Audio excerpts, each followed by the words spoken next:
The hardest part about being a solo mom really isn't the work. It's the fact that everything depends on you. There's no one stepping in, no one catching what falls, no one is thinking about things the way you do. You really can't identify unless you've lived it or you're living in it now. Because from the outside, people don't see everything that goes into every given day. They don't see what's going on. But on the inside, internally, you are carrying the logistics of your family, the logistics of your business, the responsibility for all of the things I just mentioned. You are carrying the load of the outcomes for your children, the outcomes for your family at large, the outcomes for your business. And that is constant.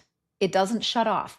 You don't punch out or clock out at 5 o'clock and then it all disappears. You get to go home and binge watch your favorite reality show and have a nice glass of wine or a glass of tea and forget about it all. It doesn't go away. It doesn't shut off. And the reality is your brain is always running in the background. I think of it a lot like a program on the computer. I think of all the windows that I have open on my computer right now. For me, there are multiple tabs and multiple windows open. And this is metaphorical for what it is that we live through and go through every day. There are the kids tab, the household tab, the bills tab, the business tab, the pets tab, the how am I going to navigate my future tab, and about a million other tabs always open and running in the background. So even if you click into one program, let's say you're dialed into your work mode and you've got a leadership meeting that you've got to execute for your management staff, that you can bring up to the forefront. That can be front and center on the screen. But you peripherally see, even with your subconscious mind, you see all of the other little tabs running in the background, even while you're trying to focus on one specific thing on any given day. And I don't know if this is happening to you, but it happens to me where even doing the simplest of things, even taking my dog for a walk, I don't know if I'm ever just fully free of the awareness of all of the other things that are running in the background. Maybe you can identify with this. You're always kind of thinking about what is next. What do I have to do next in any given arena with the kids, with the household, with the business? You may be thinking, what have I forgotten? Is there something that I forgot to do? Is there something that is falling through the cracks and I wouldn't even know it because it slipped off of my forward-facing follow-up to-do list? Maybe you're thinking, what could go wrong? A lot of us, because we're responsible for so much, are sometimes thinking in the background, is there a shoe that's going to drop? And that's always in the background of your awareness. And that mental loop, just again, it's a pattern, it's a loop, it just fully shuts off. And then I experience this oftentimes. We'll try to lay down for a good night's rest, knowing that sleep is so important and that reparative process of sleep is crucial and vital for your mental health and your physical health. So you lay down at night, your head hits the pillow, and you just can't actually relax because you're still thinking, and even your unconscious mind is still in process mode, and you just can't stop thinking and processing. This is so common. If this is you, I just want to let you know, welcome to the world. We experience this. This is real. This is a thing for all of us. You are not alone in experiencing this on a regular and even a daily basis. It's what we collectively go through as solo moms who are running our own businesses, the CEO of a business, and carrying that much responsibility, that much leadership responsibility, both in perhaps corporate America or in your business, and even more importantly, in your family, in your household, as the head of your household. I know that there were so many times when my kids were growing up where I was experiencing overload and simply could not shut it off. I simply could not decompress. I simply could not get out of work and planning mode in my own mind because I have 4 kids and I have one with special needs. And so on top of the responsibility of caring for my children and the household and planning for them in their education and trying to start my own business, I was actually operating in adrenal fatigue. I was clinically diagnosed with this adrenal fatigue and an anxiety disorder at the same time because that switch had flipped on, that fight or flight switch had flipped, and I just couldn't get it to switch back off again. And it provided this feedback loop of constant exhaustion and frustration and sleepless nights and work. And really, it got to the point where I was really concerned for my own physical health. And I remember saying a pretty dramatic prayer one night. I just remember saying, listen, you got to do something here. I can't keep doing this like this. You have got to take some of this off of my shoulders because I don't know if I'm going to survive this day in and day out for who knows how long. I just can't continue in this way. And it was in those pretty dark, very lonely moments that I really felt that I learned and was given kind of the grace for the day just to get through that specific day and start to strategize new game plans and new systems that would start to offload some of that angst for me and some of that anxiety for me and would get me out of survival, flight, and fight mode and into problem solving, creation, and production mode. And that is my deepest heart's desire, is to help you get to that place as well. And at that time, for a handful of years, my internal dialogue was, what is wrong with me?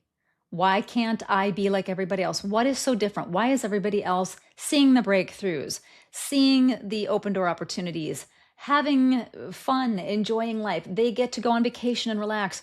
Why? What is going on with me that I can't find my way to that same place? What is happening? And I was so frustrated, and my self-dialogue was so defeated.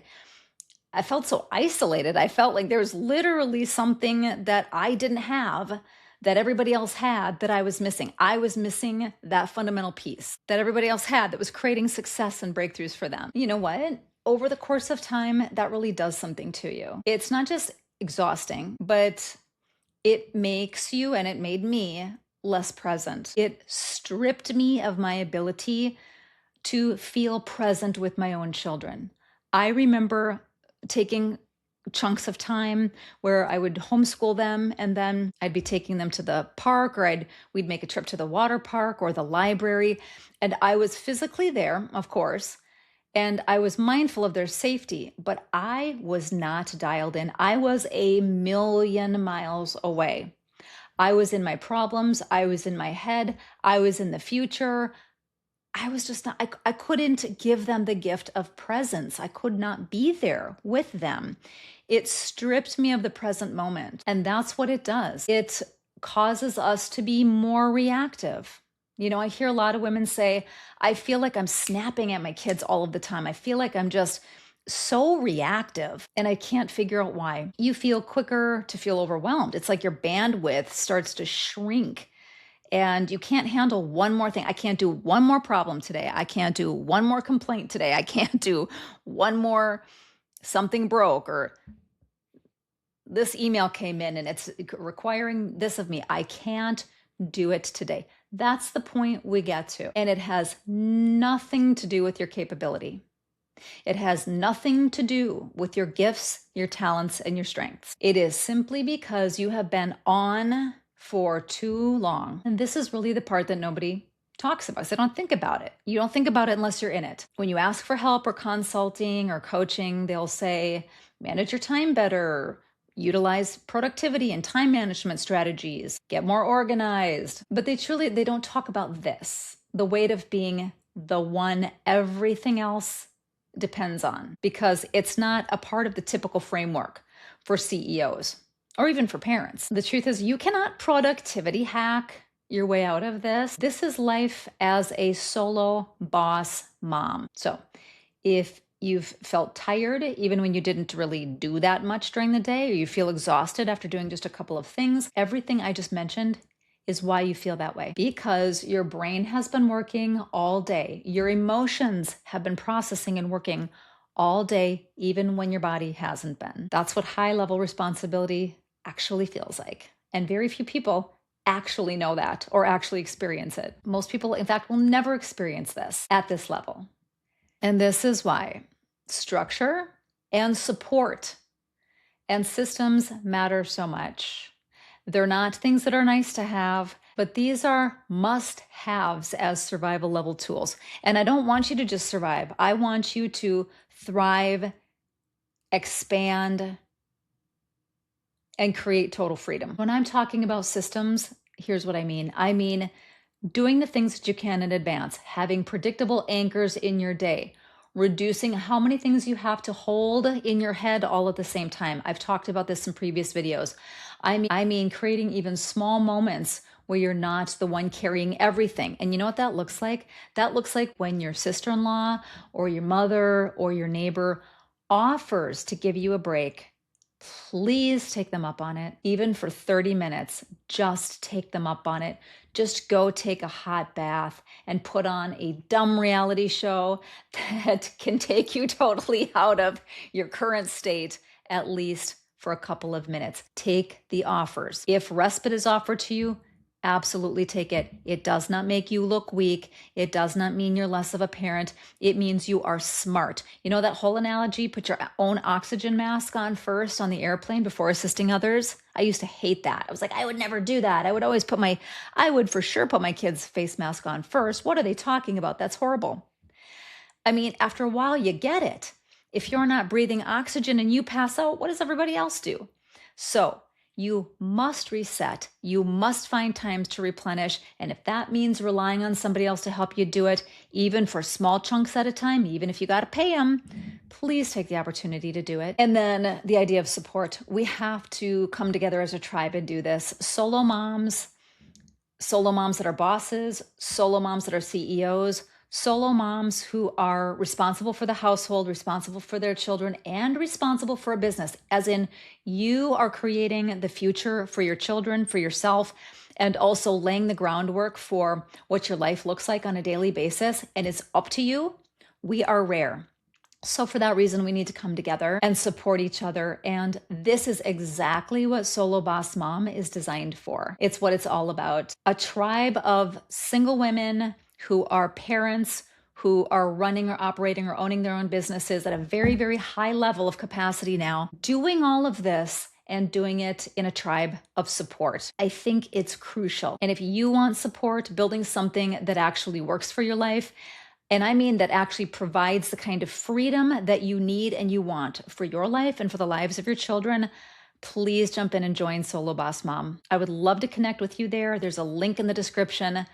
I love you so much, and I can't wait to see you on the next video.